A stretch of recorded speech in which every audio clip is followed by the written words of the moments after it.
एक बार दुर्वासा ऋषि अपने शिष्यों के साथ शिव जी के दर्शन के लिए जा रहे थे। मार्ग में उन्हें देवराज इंद्र मिले। इंद्र ने दुर्वासा ऋषि और उनके शिष्यों को विनम्रतापूर्वक प्रणाम किया। तब दुर्वासा ने इंद्र को आशीर्वाद देकर भगवान विष्णु का पारिजात पुष्प प्रदान किया। इंद्रासन के गर्भ में चूर इंद्र ने उस पुष्प को अपने ऐरावत हाथी के मस्तक पर रख दिया। उस पुष्प का स्पर्श होते ही ऐरावत सहसा भगवान विष्णु के समान तेजस्वी हो गया। उसने इंद्र का परित्याग कर दिया और दिव्य पुष्प को कुचलते हुए वन की ओर चला गया। इंद्र द्वारा भगवान विष्णु के दिव्य पुष्प का तिरस्कार होते देखकर दुर्वासा ऋषि के क्रोध की सीमा न रही। उन्होंने देवराज इंद्र को वैभव से हीन हो जाने का श्राप दे दिया। दुर्वासा मुनि के श्राप के फलस्वरूप लक्ष्मी उसी क्षण स्वर्गलोक को छोड़कर अदृश्य हो गई। लक्ष्मी के चले जाने से इंद्र आदि देवता निर्मल और धनहीन हो गए। उनका वैभव लुप्त हो गया।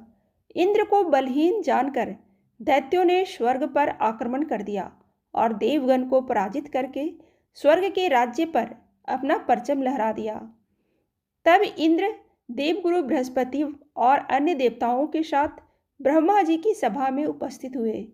तब ब्रह्मा जी बोले, देवेंद्र, भगवान विष्णु के भोग रूपी फूल का अपमान करने के कारण रुष्ट होकर भगवती लक्ष्मी तुम्हारे पास से चली गई हैं।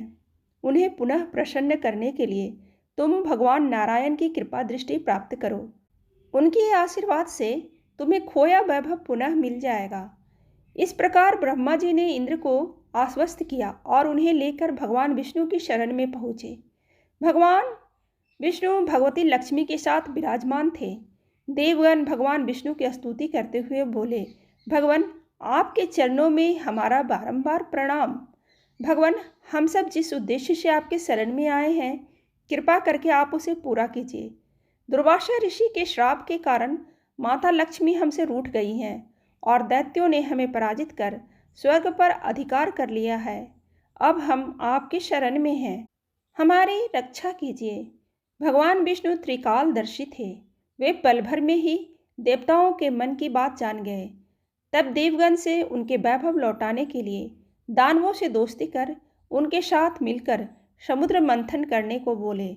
उन्होंने समुद्र की गहराइयों में छिपे अमृत के कलश और मणि रत्नों के बारे में बताया कि उसे पाने से वे सभी फिर से वैभवशाली हो जाएंगे।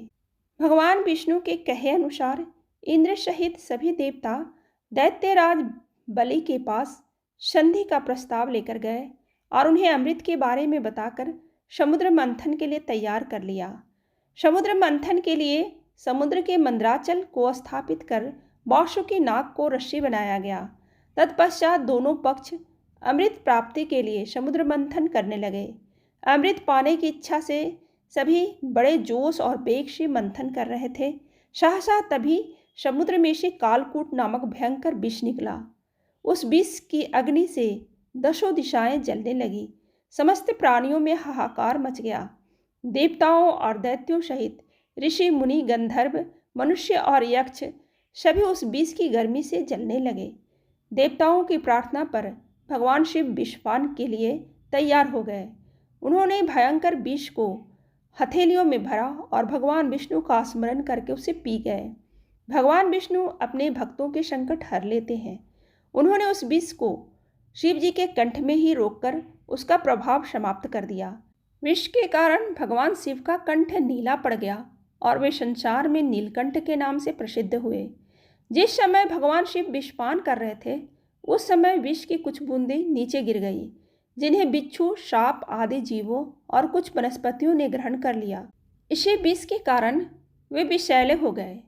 विष का प्रभाव समाप्त होने पर सभी देवगण भगवान शिव की जय जयकार करने लगे। हलाहल के बाद समुद्र से कामधेनु प्रकट हुई।